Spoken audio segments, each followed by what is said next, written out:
Hi hello ನಮಸ್ಕಾರ ಸ್ನೇಹಿತರೆ. ಕೊನೆಗೂ ಕೂಡ ಇಲ್ಲಿ ಚಾನ್ಸಿಗೆ ಎಲ್ಲ ನೆನಪಿನ ಶಕ್ತಿ ವಾಪಸ್ ಬಂದೇ ಬಿಡ್ತಾ. ಈ ಕಡೆ ಅನಿತಾಗೆ ಬಿಸಿ ಮುಡ್ಸೋಕೆ ರಾಘು ಅನಿತಾ ಮನೆಗೆ ಎಂಟ್ರಿ ಕೊಟ್ಟಿದ್ರೆ, ಈ ಕಡೆ ಚಾನ್ಸಿಗೆ ಹಳೆ ನೆನಪುಗಳ ಒಂದು ಬಂಧನಕ್ಕೆ ಮತ್ತೆ ಸಿಕ್ಕಿ ಬೀಳ್ತಿದ್ದಾರೆ. ಹಾಗಿದ್ರೆ ಏನಾಯಿತು, ಏನು ಕತೆ, ಇದು ಎಲ್ಲವನ್ನ ಕೂಡ ತಿಳ್ಕೋಬೇಕು ಅಂದರೆ ಈಗಲೇ ನಮ್ಮ ಈ ಚಾನಲ್ನ ಸಬ್ಸ್ಕ್ರೈಬ್ ಮಾಡಿ, ಹಾಗೆ ಒಂದು ವಿಡಿಯೋವನ್ನು ಪೂರ್ತಿಯಾಗಿ ನೋಡೋದನ್ನು ಯಾವುದೇ ಕಾರಣಕ್ಕೂ ಕೂಡ ಮರಿಬೇಡಿ. ಇಲ್ಲಿ ರಾಘು ಕೊನೆಗೂ ಕೂಡ ಚಾನ್ಸಿಯ ಕಾರ್ ಡ್ರೈವರ್ ಆಗಿ ಕೆಲಸಕ್ಕೆ ಸೇರಿಕೊಂಡೆ ಬಿಟ್ರು. ಇಲ್ಲಿ ರಾಘು ಬದಲಾಗಿದ್ದಾರೆ. ಬದಲಾವಣೆಗೆ ಕಾರಣ ಇಲ್ಲಿ ಚಾನ್ಸಿಯ ನೆನಪನ್ನ ವಾಪಸ್ ತರಿಸೋದು, ಜೊತೆಗೆ ಮತ್ತೆ ಪ್ರೀತಿಯಲ್ಲಿ ಬೀಳ್ಸೋದಾಗಿದೆ. ಆದರೆ ಇಲ್ಲಿ ಚಾನ್ಸಿಗೆ ಯಾವುದೇ ರೀತಿಯ ಅರಿವಿಲ್ವೇ ಇಲ್ಲ, ರಾಘು ನೆನಪು ಕೂಡ ಇಲ್ಲ. ಆದರೂ ಕೂಡ ಇಲ್ಲಿ ರಾಘುವಿನ ಆ ಒಂದು ಆಟಿಟ್ಯೂಡ್ ನಿಜಕ್ಕೂ ಕೂಡ ಚಾನ್ಸಿಗೆ ಕೋಪ ತರಿಸಿದ್ದು. ರಾಘುವನ್ನೇ ತನ್ನ ಕಾರ್ ಡ್ರೈವರನ್ನಾಗಿ ಮಾಡ್ಕೋಬೇಕು ಅಂತ ಪಟ್ಟಿಟ್ಕೊಂಡಿದ್ದೆ. ಕೊನೆಗೂ ಕೂಡ ಕಾರ್ ಡ್ರೈವರನ್ನಾಗಿ ನೇಮಕ ಮಾಡ್ಕೊಂಡೇ ಬಿಟ್ರು. ಇಲ್ಲಿ ಚಾನ್ಸಿಯ ಒಂದು ಅಹಂಗೆ ಸ್ಯಾಟಿಸ್ಫೈ ಮಾಡಿದಂತಹ ರಾಘು ಕೊನೆಗೂ ಕೂಡ ಒಂದು ಜಾಬ್ಗೆ ಫಿಟ್ ಆಗೇ ಬಿಟ್ರು. ಇತ್ತ ಕಡೆ ರಾಘುವಿನ ಪ್ಲಾನ್ ನಿಜಕ್ಕೂ ಕೂಡ ರಾಯ್ಗೂ ಕೂಡ ಅರ್ಥ ಆಗ್ತಿಲ್ಲ. ಬಟ್ ಪ್ರತಿಕ್ಷಣ ಅವರ ಜೊತೆನೆ ಎತ್ಕೊಂಡಿದ್ದೆ, ಅವರ ಹಳೆ ನೆನಪುಗಳನ್ನ ವಾಪಸ್ ತರಿಸೋದು, ಜೊತೆಗೆ ಇಲ್ಲ ಅಂದ್ರೆ ಪ್ರೀತಿಯಲ್ಲಿ ಬೀಳ್ಸೋದು ರಾಘು ಇಂಟೆನ್ಷನ್ ಆಗಿದೆ. ಇದೇ ಒಂದು ಖುಷಿಯಲ್ಲಿ ರಾಘು ಮನೆಗೆ ಬರ್ತಿದ್ದಾಗೇನೆ ರಾಘು ಏನಾಯ್ತು ಏನು ಅಂದಾಗ, ನಾನು ಝಾನ್ಸಿ ಮೇಡಮ್ ಹತ್ರ ಕೆಲ್ಸಕ್ಕೆ ಸೇರ್ಕೊಂಡು ಆಯ್ತು, ಇನ್ನೇನೇ ಇದ್ರೂ ಕೂಡ ಝಾನ್ಸಿ ಮೇಡಮ್ನ ಹಳೆ ನೆನಪುಗಳನ್ನ ವಾಪಸ್ ತರಿಸೋದಷ್ಟೇ ಬಾಕಿ ಅಂದಾಗ, ಮೊದಲು ಆ ಕೆಲಸ ಮಾಡೋಣ, ನೀನು ಮತ್ತೆ ಝಾನ್ಸಿ ಅದಕ್ಕೆ ತುಂಬಾ ಚೆನ್ನಾಗಿರ್ಬೇಕು, ಝಾನ್ಸಿ ಅದಕ್ಕೆ ನೀನು ಮೊದಲು ಮನೆ ಕರ್ಕೊಂಡು ಬರಬೇಕು ಅಂತ ಸಂಗೀತ ಹೇಳ್ತಿದ್ದಾಳೆ. ಈ ಕಡೆ ದೊಡ್ಡಪ್ಪ ಮತ್ತೆ ಅಜ್ಜಿ ಕೂಡ ಅದನ್ನೇ ಹೇಳ್ತಿದ್ದಾರೆ, ಮೊದಲು ನೀವಿಬ್ರು ಚೆನ್ನಾಗಿರ್ಬೇಕು, ಝಾನ್ಸಿ ಮತ್ತೆ ನಮ್ಮನೆ ಸೊಸೆಯಾಗಿ ಎಂಟ್ರಿ ಕೊಡಬೇಕು ಅಂತ. ಈ ಕಡೆ ಎಲ್ಲವೂ ಕೂಡ ಹಾಗೆ ಆಗತ್ತೆ. ಇನ್ನು ಮುಂದೆ ನಾನು ಮತ್ತೆ ಝಾನ್ಸಿ ಮೇಡಮ್ ಖಂಡಿತವಾಗ್ಲೂ ಖುಷಿಯಾಗಿರ್ತೀವಿ, ಅವರಿಗೆ ಆ ಹಳೆ ನೆನಪುಗಳು ಕೂಡ ವಾಪಸ್ ಬರುತ್ತೆ ಅಂತ ರಾಘು ಹೇಳ್ತಿದ್ರೆ, ಇಲ್ಲಿ ಚಿಕ್ಕಮ್ಮ ಮಂಜುಳಾ, ಹೌದಪ್ಪ ನೀನೇನು ಚೆನ್ನಾಗಿರ್ತೀಯ, ಆದರೆ ಏನು ಮಾಡೋದು, ನನ್ನ ತಂಗಿ ನನ್ನ ಮಗಳು ಪಲ್ಲವಿ ಬದುಕೆ ಹಾಳಾಗಿದ್ದಲ್ವಾ ಅಂತ ಹೇಳ್ತಿದ್ದಾರೆ. ಏನು ಮಾತಾಡ್ತಿದ್ರ ಚಿಕ್ಕಮ್ಮ, ಪಲ್ಲವಿ ತುಂಬ ಚೆನ್ನಾಗಿದ್ದಾಳಲ್ವಾ, ಅವಳು ಗಂಡನ ಮನೆಯಲ್ಲಿ ನಾನೇ ಮಾತಾಡಿ ಬಂದಲ್ಲ ಅಂದಾಗ ನೀನೇನು ಮಾತಾಡಿ ಬಂದೆ ಅಪ್ಪ, ಆದರೆ ಪಾಪ ಅವಳ ಸಂಸಾರನೇ ಶುರು ಮಾಡೋದಕ್ಕೆ ಇಲ್ಲಿ ಅನಿತಾ ಅವಕಾಶ ಕೊಡ್ತಿಲ್ಲ, ದೊಡ್ಡವರು ಕೂಡ ಯಾವ ಶಾಸ್ತ್ರಗಳ ಬಗ್ಗೆ ಕೂಡ ಮಾತಾಡ್ತಿಲ್ಲ ಅಂತ ಹೇಳಿದಾಗ, ನೀವೇನು ಯೋಚನೆ ಮಾಡಬೇಡಿ, ನನ್ನ ತಂಗಿ ಬದುಕನ್ನ ಯಾವುದೇ ಕಾರಣಕ್ಕೂ ಕೂಡ ಈ ಅಣ್ಣ ಹಾಳು ಮಾಡೋದಕ್ಕೆ ಬಿಡುವುದಿಲ್ಲ ಅಂತ ಹೇಳಿ ತುಂಬಾನೇ ಸಿಟ್ಟಿನಿಂದ ಇಲ್ಲಿ ಪಲ್ಲವಿ ಮನೆಗೆ ಅಂದ್ರೆ ಅನಿತಾ ಮನೆಗೆ ಹೋಗ್ತದಾನೆ ರಾಘು. ಅಯ್ಯೋ ಇವನ್ಗಂತೂ ಈಗ ಅವ್ರ ಅಮ್ಮನ ಅಪ್ಪನ ಸಿಟ್ಟೆ ಇದೆ, ನಿಜಕ್ಕೂ ಕೂಡ ಅಲ್ಲಿ ಹೋಗಿ ಏನ್ ಮಾಡ್ತಾನೋ, ಏನೂ ಆಗಿಲ್ಲ ಅಂದ್ರೆ ಅಷ್ಟೇ ಸಾಕು ಅಂತ ಹೇಳಿ ಅಜ್ಜಿ ಮತ್ತೆ ದೊಡ್ಡಪ್ಪ ಇಬ್ರು ಕೂಡ ಅನ್ಕೋತಿದ್ದಾರೆ. ಅತ್ತ ಕಡೆ ಅನಿತಾ ಮನೆಗೆ ರಾಘು ರೆಬಲ್ ಎಂಟ್ರಿ ಕೊಡ್ತಿದ್ದಾಗನೇ ನಿಜಕ್ಕೂ ಕೂಡ ಎಲ್ಲರೂ ಕೂಡ ಶಾಕ್ ಆಗ್ತಾರೆ. ಏನಪ್ಪಾ ನೀನ್ ಇಲ್ಲಿ ಅಂತ ಕೇಳ್ತಿದ್ರೆ, ಇತ್ತ ಕಡೆ ಏನು ಅವತ್ತು ಬಂದು ಹೇಳಿ ಹೋಗಿದ್ದು ಸಾಕಾಗಿಲ್ಲ ಅಂತ ಅನ್ಸತ್ತಲ್ವಾ ಅಂತ ಹೇಳಿದ್ದ, ರಪ್ಪ ಅಂತ ಹೇಳಿ ಅನಿತಾ ಮುಂದೆ ಬಂದು ಕಪಾಳಕ್ಕೆ ಬಾರಿಸೋಕೆ ಮುಂದಾಗ್ತಾರೆ. ಎಲ್ಲರೂ ಕೂಡ ಅನ್ಕೋತಾರೆ ಅನಿತಾಗೆ ಕಪಾಳಕ್ಕೆ ಬಾರಿಸ್ತಿರುವುದು ಅಂತ. ಆದರೆ ರಾಘು ಅನಿತಾ ಬಿಟ್ಟು ಪಲ್ಲವಿ ಕೆನ್ನೆಗೆ ಬಾರಿಸ್ತಾರೆ. ಈ ಕಡೆ ಪಲ್ಲವಿ ಏನೋಣ ಅಂತ ನನಗೆ ಯಾಕೆ ಹೊಡೆದೆ ಅಂತ ಹೇಳ್ತಿದ್ರೆ, ನೀನು ಹೊಡಿದೆ ಏನು ಮಾಡಬೇಕು, ಗಂಡನ ಮನೆ ವಿಷಯನ ಅಮ್ಮನಿಗೆ ಬಂದು ಹೇಳೋದು ಏನು ಚಂದ ಅಂತ ಕೇಳ್ತಿದ್ದಾರೆ. ಏನಪ್ಪ ಮಾತಾಡ್ತಿದ್ಯಾ, ಯಾಕೆ ಅನಿತಾಗೆ ಹೊಡೆದೆ ನೀನು, ಪಲ್ಲವಿಗೆ ಹೊಡೆದೆ ನೀನು ಅಂತ ಹೇಳಿ ಇಲ್ಲಿ ಪಲ್ಲವಿ ಅತ್ತೆ ಮಾವ ಕೂಡ ರಾಘುವನ್ನ ಪ್ರಶ್ನೆ ಮಾಡಿದಾಗ, ಇನ್ನೇನು ಮಾಡೋಕ್ಕಾಗತ್ತೆ ಅಂಕಲ್, ನಿಜಕ್ಕೂ ಕೂಡ ಹೇಳಬೇಕು ಅಂದರೆ ನನ್ನ ತಂಗಿ ಈ ಮನೆ ಮಗಳು ಅಂದಮೇಲೆ ಈ ಮನೆಯಲ್ಲಿ ಅವಳು ಕಷ್ಟ ಸುಖ ಏನೇ ಇದ್ರೂ ಅದನ್ನು ಅವಳು ಇಲ್ಲೇ ಅನುಭವಿಸ್ಬೇಕು. ಅದನ್ನು ಏನಾದರೂ ಮನೆಗೆ ಫೋನ್ ಮಾಡಿ ತಿಳಿಸ್ತಾರೆ ಅವ್ರ ಅಮ್ಮಗೆ, ಅದು ಎಷ್ಟು ಸರಿ, ಗಂಡನ ಮನೆ ವಿಷಯವನ್ನು ಯಾವುದೇ ಕಾರಣಕ್ಕೂ ಕೂಡ ತನ್ನ ತವರ ಮನೆಗೆ ತಿಳಿಸ್ಬಾರ್ದು ಅನ್ನೋ ಒಂದು ಸಣ್ಣ ವಿಷಯ ಇವಳು ಗೊತ್ತಿಲ್ಲ ಅಂದರೆ ಇನ್ನೇನು ಮಾಡೋಕ್ಕಾಗತ್ತೆ, ಅದಕ್ಕೆ ಕಪಾಳಕ್ಕೆ ಬಾರಿಸ್ತೆ ಅಂತ ರಾಘು ಹೇಳ್ತಾರೆ.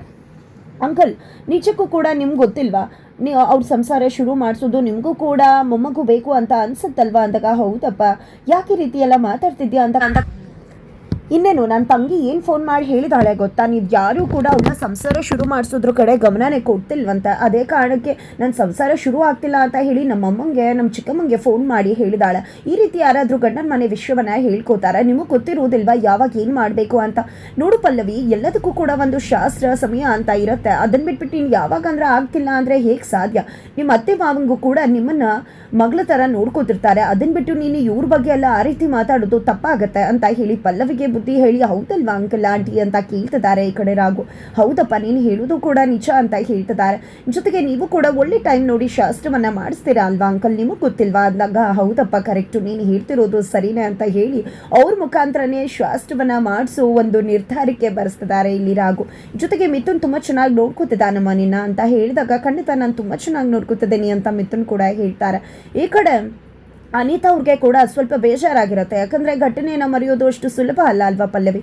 ಅವ್ರ ಮನಸ್ಸಿಗೂ ಕೂಡ ಘಾಸಿ ಆಗಿರುತ್ತೆ. ಅದನ್ನು ಮರೆಯೋಕ್ಕಿದ್ದಕ್ಕೆ ಸ್ವಲ್ಪ ಟೈಮ್ ಬೇಕಾಗತ್ತಾ.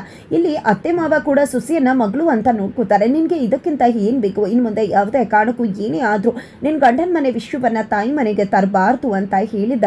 ಇಲ್ಲಿ ರಾಘು ನಾನವತ್ತೇನೋ ಮಾತಾಡಿ ಹೇಳಿ ಹೋದೆ, ತಪ್ಪು ಮಾಡಿಬಿಟ್ಟ, ಆದರೆ ಈಗಲೂ ಕೂಡ ಅದೇ ರೀತಿ ಮಾತಾಡೋಕ್ಕಾಗತ್ತಾ ರಗ್ಗಡ್ಡಾಗಿ ಅಂತ ತಿಳಿಸಿ, ಅಂಕಲ್ ಆಂಟಿ ನನ್ನ ತಂಗಿನ ಚೆನ್ನಾಗಿ ನೋಡ್ಕೋತೀರಾ ಅನ್ನೋ ನಂಬಿಕೆ ಮೇಲೆ ನಾನು ಹೋಗ್ತಿದ್ದೀನಿ ಅಂತ ಹೇಳಿ ರಾಘು ಹೊರಟು ಬಂದ್ಬಿಡ್ತಾರೆ.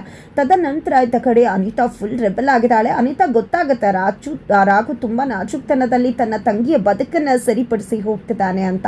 ಅತ್ತ ಕಡೆ ಜಾನ್ಸಿ ರೂಮಲ್ಲಿದ್ದಾಳೆ. ರೂಮಲ್ಲಿ ಇರಬೇಕಿದ್ರೆ ರಾಯ್ನ ಯಾವುದೋ ಒಂದು ಫೈಲ್ ಕೇಳ್ತಿದ್ದಾರೆ. ಏನಪ್ಪ ಮಾಡಲಿ, ಎಲ್ಲಿಂದ ತೊಗೊಂಡು ಬರಲಿ, ಆ ಫೈಲ್ನ ಎಲ್ಲಿ ಇಟ್ಬಿಟ್ನೋ ಏನು ಅಂತ ರಾಯ್ ಅನ್ಕೋತಾರೆ. ನಂತರ ಪೆನ್ ಡ್ರೈವನ್ನು ಕೊಟ್ಟು ಈ ಪೆನ್ ಡ್ರೈವಲ್ಲಿ ಇರುತ್ತೆ, ಕಾಪಿ ಮಾಡಿಕೊಡು ಅಂತ ಹೇಳ್ತಾರೆ. ಆಗ ಇಲ್ಲಿ ರಾಯ್ ಹೋಗಿದ್ದ ಲ್ಯಾಪ್ಟಾಪಲ್ಲಿ ಆ ಪೆನ್ ಡ್ರೈವನ್ನು ಹಾಕಿ ಕಾಪಿ ಮಾಡಿ ಕೊಡಬೇಕು ಅಂತ ನೋಡ್ತಾರೆ. ಬಟ್ ಅಲ್ಲಿ ಪ್ಲೇ ಆಗ್ತಿರೋದು ರಾಮಾಚಾರಿ ಮತ್ತು ಚಾರುವಿನ ಸಂಬಂಧಪಟ್ಟಂಥ ವಿಡಿಯೋ, ಅವರಿಬ್ಬರು ಕಳಿಸಿದಂಥ ವಿಡಿಯೋ, ಸೀಮಂತದ ವಿಡಿಯೋ ಪ್ಲೇ ಆಗ್ತದೆ.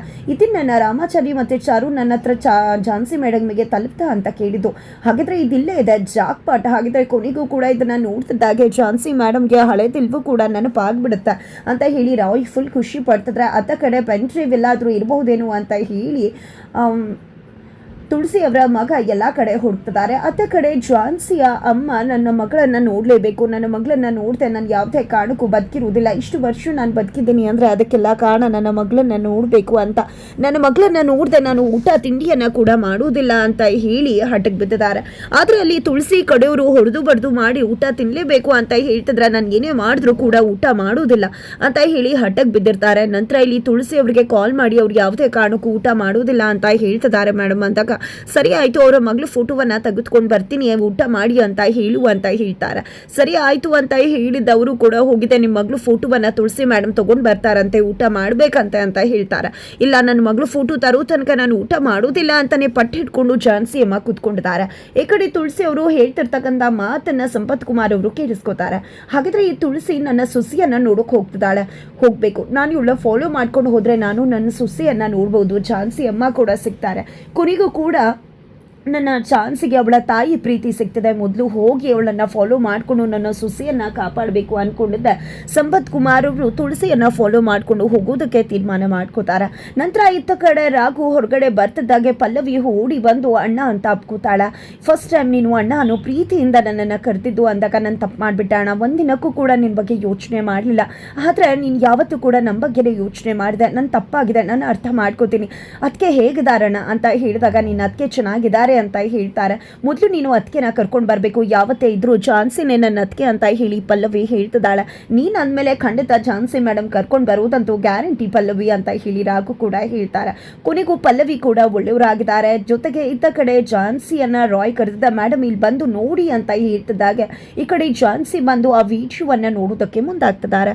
ಹಾಗಿದ್ರೆ ಕೊನೆಗೂ ಕೂಡ ಇಲ್ಲಿ ಜಾನ್ಸಿಗೆ ಎಲ್ಲ ಪ್ರಜ್ಞೆ ಬಂದೇ ಬಿಡುತ್ತಾ. ವಿಡಿಯೋ ನೋಡ್ತಿದ್ದಾಗೆ ಏನಾಗುತ್ತೆ ಎಲ್ಲವನ್ನ ಕೂಡ ತಿಳ್ಕೋಬೇಕು ಅಂದರೆ ಈಗಲೇ ನಮ್ಮ ಈ ಚಾನಲ್ನ ಸಬ್ಸ್ಕ್ರೈಬ್ ಮಾಡಿ ಮುಂದಿನ ವಿಡಿಯೋಗೋಸ್ಕರ ವೇಟ್ ಮಾಡೋದನ್ನು ಮರಿಬೇಡಿ.